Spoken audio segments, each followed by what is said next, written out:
اعوذ باللہ السمیع العلیم من الشیطان اللعین الرجیم بسم اللہ الرحمن الرحیم الحمد للہ الذی لا یفرہ من الجمود ولا یخلیہ لیتا الجود اس کل موت منتقص سواہ وکل مانع مسموم ما خلا وهو المنان بفوائد النعام وعوائد المزید والقسم ما اختلف علیہ دہر فیختلف منہ الحال فلا کان فی مکان فیجوز علیہ الانتقال ثم الصلاة والسلام علی النبی الامی الواقف بجمیع السیاسات والحکام والعارف بما فی لوح والقلم سیدنا الممجد وبشیرنا المسدد ونذیرنا المؤید المصطفى الامجد المحمود الاحمد بالقاسم محمد اللہم صلی علی محمد محمد وعجل فرجہ والصلاة والسلام علی اہل بیتہ الطیبین الطاہرین المعصومین لسیما علی الامام المنتظر والحجۃ الثانی عشر والعدل المشتہر واللعنۃ الدائمۃ علی اعدائہم اجمعین من الآن الی قیام یوم الدین اما بعد فقد قال اللہ تبارک و تعالی فی احسن کتابہ وهو اصدق القائلین بسم اللہ الرحمن الرحیم قل ان کنتم تحبون اللہ فاتبعونی یحببکم اللہ ویغفر لکم ذنوبکم واللہ غفور رحیم۔ صلوات پڑھیں محمد و آل محمد پر۔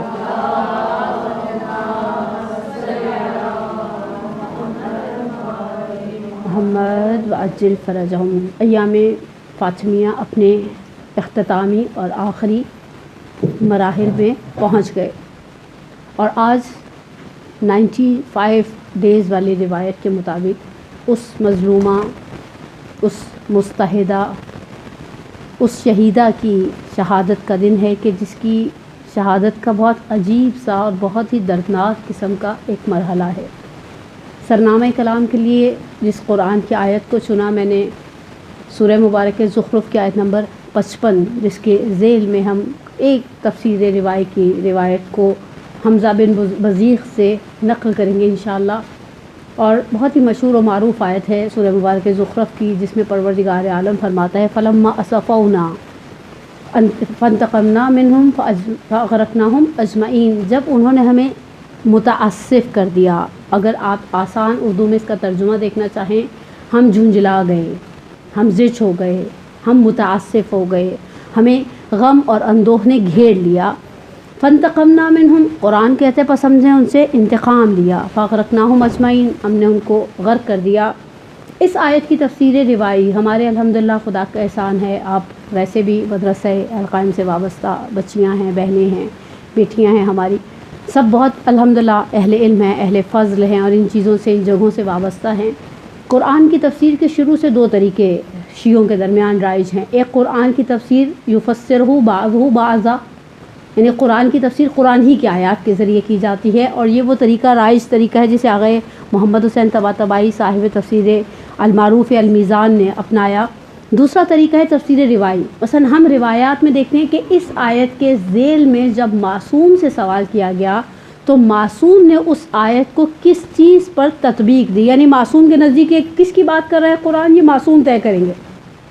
اور بہرحال ہم شیعوں کے درمیان الحمدللہ روایات کا ایک جمع غفیر ہے۔ میں تو سورہ زخرف کی آیت نمبر 55 کی اگر بات کروں نا، اگر ایک سیکنڈ کے لیے زخرف کی 55 کو ہم رک جائیں اور ہم اس آیت کی طرف آئیں جسے آیہ معروف لیلۃ القدر کہا جاتا ہے، کہ پروردگار عالم فرماتا ہے وما ادراک ما لیلۃ القدر، اس کے ذیل میں بھی ہمارے پاس روایت ہے، سید الشہداء سے روایت ہے، امام صادق سے روایت ہے، کہ جس میں ہم دونوں معصوم علیہ السلام فرماتے ہیں وما صلی علی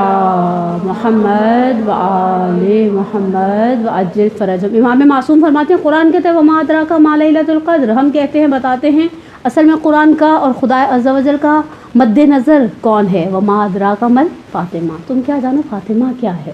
یعنی فاطمہ کو درک کرنا ایک عام ذہن انسانی کے بس کا روگ ہی نہیں ہے، یہ فاطمہ ہمارے ادراک سے اوپر کی ایک چیز ہیں، بلکہ میں کہتی ہوں جناب سیدہ تو اس مقام شامخ کے اوپر ہے نا۔ ابھی میں روایت کے بعد جب آیت کے بعد روایت اور روایت کا ترجمہ پڑھوں گی تو ہمیں احساس ہوگا جناب سیدہ اس قلہ عظمت کے اوپر، اس ولایت کبریٰ کی حامل ہیں، وہ عصمت کبریٰ کی حامل ہیں، وہ خدا کی ولیہ ہیں، وہ محدثہ ہیں، وہ ان تمام مقامات کے ساتھ ہم تو شاید مقام شامخ جناب زینب کبریٰ کو نہیں سمجھ پائے، بسا اوقات تاریخ کے اندر بیٹیاں اپنے ماں کے پس منظر میں پہچانی گئی ہیں۔ یہاں پر امام صادق فرماتے ہیں کہ راوی پوچھتا ہے کہ یبن رسول اللہ، خدا مجھے آپ پر فدا کر دے، کیا پروردگار عالم میری اور آپ کی طرح متعصف ہوتا ہے؟ دیکھیں جذبات ہیں ہمارے اندر، آپ کے اندر، ہمارے اندر، خواتین ویسے جذبات میں ذرا مہارت رکھتی ہیں، ہم بہت جلدی متعصف ہو جاتے ہیں، نہیں ہمیں کسی کی بات نے کچھ کہہ دیا ہم ہرٹ ہو گئے، مثلا ہم غمزدہ ہوتے ہیں، بعض اوقات روتے دھوتے ہیں، بعض اوقات کوئی ایسی ناراضی کا اظہار کرتے ہیں، ہم خوش ہوتے ہیں، ہمارے اندر جذبات ہیں، ہمارے اندر ایموشنز ہیں، ہمارے اندر سینٹیمنٹ ہیں۔ راوی امام سے حمزہ سوال کرتے ہیں، کہا مولا کیا ان اللہ عز وجل یأسفو کا اسفنا، یعنی جس طرح میں اور آپ متعصف ہوتے ہیں، کسی بات سے غمزدہ ہوتے ہیں، کیا خدائے عز وجل بھی اس طرح سے غمزدہ ہوتا ہے، متعصف ہوتا ہے، جھنجھلا جاتا ہے، زشت ہو جاتا ہے؟ امام نے فرمایا ان اللہ لا یأسفو کا اسفنا، اے حمزہ اللہ کا تعصف، اللہ کا تعلم، اللہ کا یہ ہماری جذبات کی طرح، میرے اور تمہارے جذبات کی طرح نہیں ہے، بلکہ فرماتے ہیں وَلَكِنَّا خَلَقَ أَوْلِيَاءَ لِلنَّفْسِهِ، خدا نے کچھ اولیاء ہے، کچھ اسپیسیفک پرسنز ہیں جنہیں اپنی ذات کے لیے خلق کیا ہے۔ اور اس کے بارے میں امام صادق فرماتے ہیں کہ یأسفون و یرضون، یہ ہیں جو خدا کے نمائندے ہیں، اصل میں یہ متعصف ہوتے ہیں، اصل میں یہ راضی ہوتے ہیں، یا یہ راضی ہیں یا یہ ناراض ہیں، تو دو ہی انسان کے لیے صورتحال بنتی ہے نا انسان کے سامنے، یا وہ کسی عمل کے مقابلے میں خوش ہے یا کسی عمل کے مقابلے میں ناخوش ہے۔ امام صادق فرماتے ہیں یأسفون و یرضون، یہ راضی بھی ہوتے ہیں، یہ ناراض بھی ہوتے ہیں، وہم مخلوقون مربوبون، ان کی پہلی صفت کیا ہے؟ یہ مخلوق ہیں، خوب مخلوق تو ہم بھی ہیں، پروردگار یہ پوری کائنات خدا کی مخلوق ہے۔ لیکن اگلا لفظ بہت حساس ہے اس روایت کا، جس میں امام فرماتے ہیں مربوبون، مربوب کہتے ہیں اسے جسے تربیت دی جاتی ہے، جسے ٹرین کیا جاتا ہے، جسے مزاج کے مطابق ڈھالا جاتا ہے۔ امام صادق کہتے ہیں خدائے عز و جل کے کچھ اولیاء ہیں جو اس کی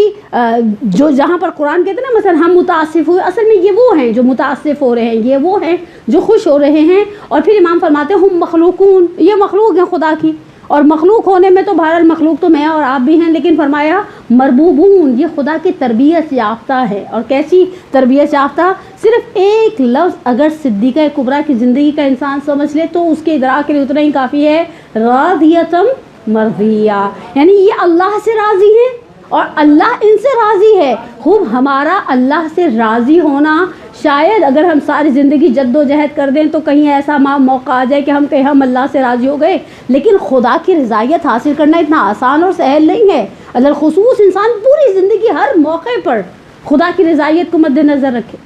اب امام صادق فرماتے ہیں کہ یہ ہیں وہ مربوبون، ان کو خدا نے تربیت دی ہے، خدا نے ان کو ٹرین کیا ہے، اپنے مزاج کے مطابق، گویا میرے الفاظ کے مطابق ڈھال لیا ہے۔ فَجَعَلَ رِضَاهُمْ رِضًا لِنَفْسِهِ، خدا نے ان کی مرضی کو اپنے نفس کی مرضی قرار دیا ہے۔ دیکھیں معیار ہیں، معیار ہیں، میزان حق و باطل صدیقہ کبریٰ ہیں، میزان حق و باطل خدا نے، خدا کے بعد خدا کے بھیجے ہوئے نمائندوں نے ہمیشہ سے معاشرے کے اندر ایسے افراد کو معین کیا جو کرائٹیریاز تھے،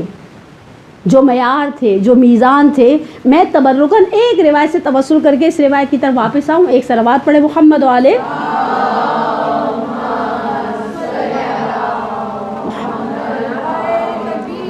اللہ اکبر،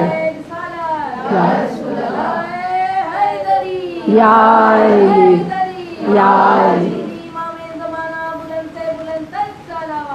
اللہم صلی علی اجل فرج۔ میزان حق و باطل معصومین کے علاوہ بھی کچھ ضوابط کو قرار دیا۔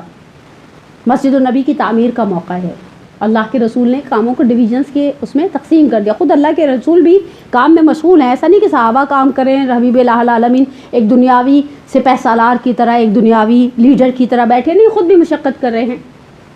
روایت کہتی ہے عمار یاسر نے ایک پتھر اٹھایا، اچھا بعض ایسے تھے بڑے نازک مزاج قسم کے اطراف میں رسول اللہ کے، اس نے ایک پتھر اٹھایا، حقارت سے وہاں رکھ دیا، بس ہم نے اپنے حصے کا کام کر دیا۔ عمار نے ایک بھاری بھرکم پتھر اٹھایا. دیکھیں ہمیشہ یاد رکھیں ایک فارمولہ دیا ہے دین نے, افضل الاعمال احمزھا. جیسے جیسے عمل کی مشقت بڑھتی ہے اس کی فضیلت بھی بڑھ جاتی ہے. ایک وقت جو فرض کرے ہم میں سے کوئی ایسا جاتا ہے یہاں سے اٹھتا ہے سیدھا کربلا چلا جاتا ہے, یقینی سی بات ہے پروردگار راستے کھولے, آپ بھی جائیں ہم بھی جائیں انشاءاللہ. ایک وقت میں بہت سارے لوگ بہت حسنس کو برداشت کر کے جاتے ہیں.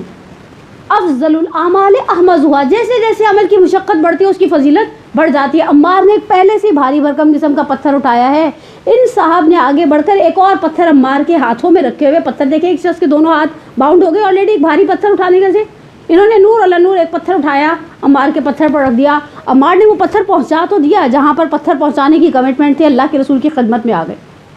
کہا یا رسول اللہ آج کے دن مجھے لگتا ہے آپ کے بعض اطراف والوں میں سے کوئی میری ہلاکت کا سبب بن جائے گا. وزن پہلے میں اس پتھر کے وزن کے ساتھ انسان بازو کا نڈھال ہو جاتا ہے, دموا ہو جاتا ہے, اس کے اوپر نور علی نور انہوں نے ایک پتھر لا کر اور رکھ دیا.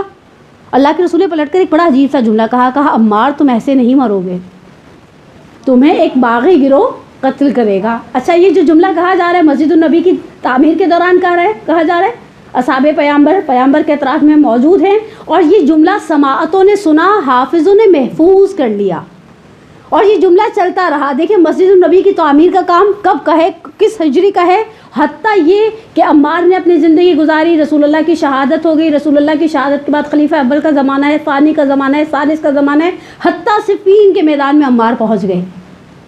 آغا نصر بن مزاحم پیکار صفین میں ایک جملہ نقل کرتے ہیں, عمار کو دیکھ کر علی کے ساتھ بہت سارے لوگ متزلزل ہو گئے کہ عمار کس کے ساتھ ہیں. لشکر میں ایک طرف حاکم شام ہے, ایک طرف امیر المومنین ہے. عمار میزان حق و باطل تھے, اور کمال کیا ہوا, عمار کی شہادت پر بہت سارے لوگ منصرف ہو گئے جو ابھی تک کہتے تھے نا کہ مثلا نعوذ باللہ امیر المومنین حق پر نہیں ہے. انہوں نے کہا لو عمار کر لی, تو اللہ کے رسول نے کہا تھا ایک باغی گروہ قتل کرے گا. اگرچہ حاکم شام نے اس وقت بھی لوگوں کی جہالت سے فیض اٹھاتے ہوئے اسے کہا کہ اصل میں عمار کے قاتل ابوالحسن ہیں. جب خیمے میں موجود افراد نے کہا وہ کیسے عمار کی شہادت کا عمار کے قاتل ہیں, کہا عمار کو صفین کے میدان تک لانے والا کون ہے, علی لائے ہیں نا اٹھا کر مدینہ سے یا مثلا کوفہ سے صفین کے میدان تک علی لائے ہیں, علی عمار کی شہادت کا سبب ہے. جب مولا نے یہ جملہ اپنے خیمے میں بیٹھے ہوئے سنا تو کیا حمزہ کی شہادت کا سبب رسول اللہ تھے جو انہیں احد کے میدان تک لے کر گئے. لیکن میزان حق و باطل رہے ہیں ہمیشہ ایسے افراد جن کو دیکھ کر, یعنی خود رسول اللہ نے عمار سے کہا اے عمار اگر تم دیکھو پوری دنیا ایک راستے پر چل رہی ہے اور علی تنے تنہا ایک راستے پر چل رہے ہیں, تم اس راستے کا انتخاب کرنا جس راستے پر علی چل رہے ہیں. اور اسی یا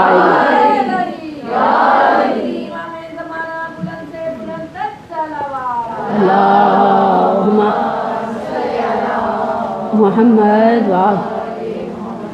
وعجل. اور یہ میزان حق ہیں, یہ میزان باطل ہیں. آپ سوچیے ایسی بہت ساری چیزیں تاریخ میں بکھری ہوئی موجود ہیں اگر ہم ان کو جماوری کرنا چاہیں. اور امام صادق کی روایت کے اندر کہتے ہیں فَجَعَلَ رِضَاهُمْ رِضًا لِنَفْسِهِ, خدا نے ان کی خوشی کو اپنی خوشی قرار دیا ہے. وَسَخَطَهُمْ سَخَطَ نَفْسِهِ, اگر وہ کسی بات پر غضبناک ہو جائیں تو ان کی غضب کو اپنا غضب قرار دیا ہے. اچھا ایک طرف ہم امام صادق کی اس روایت کو پڑھتے ہیں جس کے آگے امام چلتے ہیں کہ لِأَنَّهُ جَعَلَهُمْ دُعَاةً إِلَيْهِ, انہوں نے پروردگار عالم نے ان ہستیوں کو جو مخلوق ہیں, جو مربوبون ہیں, جو اولیاء خدا ہیں, امام صادق فرماتے ہیں انہیں دعاتن الیہ, ان لوگوں میں سے قرار دیے جو خدا کی طرف بلاتے ہیں. اور یقینی سی بات ہے ہم زیارت جامع کبیرہ میں ائمہ اطہار پر جب سلام کرتے ہیں تو اس طرح کے ہی جملوں سے سلام کرتے ہیں کہ آپ تھے جنہوں نے ہمیں خدا کی طرف بلایا, آپ تھے جس کی وجہ سے ہم نے یہ کیا, آپ. ہم زیارت جامع کبیرہ میں اول سے لے کر آخر تک اور کرتے کیا ہیں. وہ زیارت جامع کبیرہ جس کے لیے مرحوم مجلسی نے ایک جملہ لکھا ہے, اس زیارت کی سند کے باب میں بحث کی ہے. کہا کہ میرے اوپر ایک مکاشفے کا سا عالم تھا نجف اشرف میں جب میں تھا, اور میرے لیے ایک سوالیہ نشان تھا کہ زیارت جامع کبیرہ کی سند کیسی ہے اور کیسی نہیں ہے. کہا میں نے اسی مکاشفے کے عالم میں محسوس کیا کہ میں نجف کے حرم سے پہنچا دیا گیا ہوں حرم سامرہ, حرم عسکریین, اور جب میں حرم عسکریین پہنچا تو میں نے دیکھا وہاں پہلے سے میرے زمانے کی حجت, میرے زمانے کا امام زمانہ اجل اللہ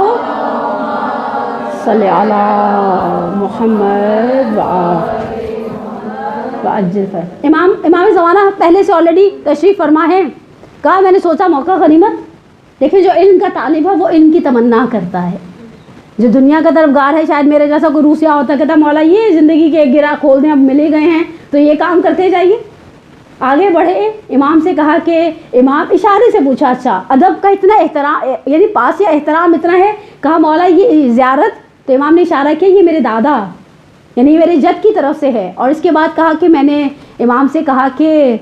مولا اس کی سند، تو کہا فنعمت زیارت، کتنی بہترین زیارت ہے۔ حقیقت ہے زیارت کے الفاظ بولتے ہیں کہ زیارت میں حسن کیا ہے، اور جن ہستیوں پر ہم سلام کر رہے ہیں وہ دعاتن الیہ وعدلہ علیہ، خدا کی دلیلیں ہیں، خدا تک پہنچنے کا ایک راستہ ہے، اور ان راستوں میں معصومین میں بعض چیزیں ایسی ہیں جو سیدہ کو باقی افراد سے ایک جسے کہنا ایک امتیاز آگے دے دیتی ہیں۔ میں ڈاکٹر جعفر شہیدی کا ایک مقالہ دیکھ رہی تھی، اس میں انہوں نے اصلاً بحث اٹھائی ہے کہ جب ہم معصومین کے مقام کی بات کرتے ہیں، دیکھیں یہ بات ہمیں بہت چھوٹی سی عمر سے سمجھا دی گئی، اولنا محمد، اوسطنا محمد، آخرنا محمد، ولکلنا محمد، یعنی کوئی کسی قسم کی صلی علی محمد و محمد وعجل، کوئی کسی قسم کے شک و شبہ میں نہ رہے، یہ سب کے سب ایک نور واحد سے ہیں۔ لیکن اس کے باوجود ذہن کے اندر ایک سوال پیدا ہوتا ہے کہ جب ہم ائمہ اور معصومین کی مقام اور مرتبے کی دیکھیں، وہ سب کے سب نور واحد ہیں، لیکن علامہ آگے ڈاکٹر جعفر شہیدی کہتے ہیں کہ یہ بحث ہے کہ مقام امیر المومنین زیادہ ہے یا مقام فاطمہ زہرا، اور متقدمین مجلسی علیہ الرحمہ جیسے، متاخرین یا اگر جعفر سبحانی اور رسول جعفریان اور ایسے ہمارے تازہ قسم کے ہسٹورینز جیسے۔ کہا یہ دلیل کے طور پر دو چیزوں کو لے کر آتے ہیں، دونوں نقلی ہیں، نقلی سے مراد جسے ہم تک پہنچایا گیا ہے، عقلی دلیل نہیں ہے یہ۔ کہا پہلے مرحلے پر میں اور آپ الحمدللہ متوسل ہوتے ہیں اس معروف دعا سے جسے دعائے توسل کہا جاتا ہے۔ مجلسی علیہ الرحمہ کے شروع میں کمنٹس بھی محدث عباس کو میں نے نقل کیے کہ میں نے کسی معاملے میں اسے نہیں پڑھا مگر یہ کہ اپنی دعا کی تاثیر کو پایا اس دعا کے اندر، اور ہم اس کے اندر ایک ترتیب سے چل رہے ہیں۔ دیکھیں روایات میں، آیات میں، اس طرح کی چیزوں کے اندر تقدم اور تأخر بیجا نہیں ہے۔ مشکل جملہ ہو گیا نا، میں اس کو بہت آسان کر دیتی ہوں۔ کسی چیز کا پہلے آنا اور کسی چیز کا بعد میں آنا، یہ ہمارا کلام نہیں ہے۔ جو بات صبح کہنے والی تھی تو دوپہر میں کہہ دی، جو دوپہر میں کہنے والی تھی وہ شام میں کہہ دی۔ ہم اور آپ تو کھانے میں بھی ترتیب کا خیال رکھتے ہیں نا، پہلے اسٹارٹر ہوتا ہے، پھر کھانا ہوتا ہے، پھر ڈیزرٹ ہوتا ہے۔ اسی طرح سے کلام پروردگار میں، کلام معصومین میں یہ جو تقدم ہے، کوئی چیز پہلے آ رہی ہے، کہیں تأخر ہے، کہیں کوئی چیز بعد میں آ رہی ہے، خوب یہ بھیجا نہیں ہے۔ اور اس کے لیے دلیل کے طور پر ایک پھر روایت سے توسل کرتے ہیں جسے نقل کیا گیا ہے چھٹے امام صادق آل محمد، امام جعفر صادق صلی اللہ علیہ محمد واجب۔ امام صادق سے کہ راوی نے آ کر پوچھا مولا میں حج کرنے جا رہا ہوں، صفا سے مروہ جاؤں یا مروہ سے صفا؟ کہا قرآن اٹھا کر دیکھو، قرآن کہاں سے شروع کرتا ہے؟ کہا قرآن کہتے ہیں ان الصفا والمروہ من شعائر اللہ، بات ختم۔ قرآن کا تقدم و تاخر بیجا نہیں ہے۔ معصومین کے کلام کا تقدم کون سی چیز؟ میں اور آپ جب دعائے توسل پڑھتے ہیں تو وہ شروع کرتے ہیں توسل اللہم انی اسألک بنبیک نبی الرحمہ، ہم نبی کے بعد جس دوسری ذات پر جاتے ہیں وہ ذات امیر المومنین ہے، اور پھر جب امیر المومنین سے توسل کر لیتے ہیں تو پھر ہم کہتے ہیں یا وجیہتن عند اللہ اشفعی لنا عند اللہ۔ امیر المومنین اس ایک دعائے توسل میں سیدہ کونین پر مقدم ہیں۔ پھر دوسری دلیل لے کر آتے ہیں شبہائے احیاء کے اعمال، جب ہم قرآن سر پر رکھتے ہیں اور پہلے خدا کو بے کا یا اللہ، بے کا یا اللہ، بے کا یا اللہ، اس کے بعد ہم کہتے ہیں بے محمدین، بے محمدین کے بعد ہم ڈائریکٹ بے علیین پر جاتے ہیں، اور صرف ایک جملہ ہی کافی ہے کہ جب آغا شرف الدین آغا عبد الحسین امینی صاحب الغدیر کو آل اللہ مقامہ کو نجف میں کسی برادران اہل سنت نے دعوت پر بلایا، آغا پہلے کہتے رہے میں نہیں آؤں گا، ایوائڈ کیا، میں نہیں جانا چاہتا ایسے گیٹ ٹوگیدر میں، لیکن جب سامنے والی پارٹی کی طرف سے انفیسائز بڑھا تو آغا نے کہا اس شرط پر آؤں گا، کوئی علمی بات نہیں کی جائے گی۔ اچھا دیکھیں، اگر ایک ایسا شخص جسے اپنی زندگی کے 50 سال لگائے ہیں امیر المومنین کی مظلومیت کو ثابت کرنے، علامہ امینی کا دکھ یہ تھا مرنے سے پہلے کہ